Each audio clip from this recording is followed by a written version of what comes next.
ধরুন আপনি একটি গাড়ির শোরুমে গিয়ে পাশাপাশি দুইটি কালারের গাড়ি আছে, একটি লাল ও হলুদ।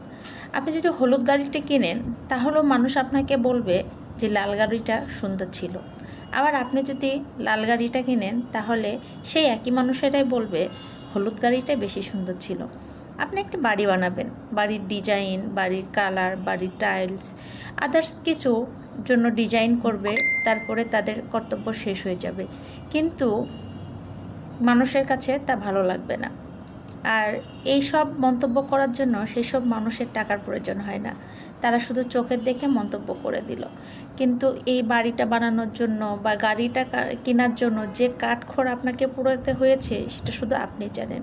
এই জন্য সবসময় মনে রাখবেন, লোকের কথায় কান না দিয়ে নিজে যেটা ভালো মনে হবে নিজের সেটাই করা উচিত।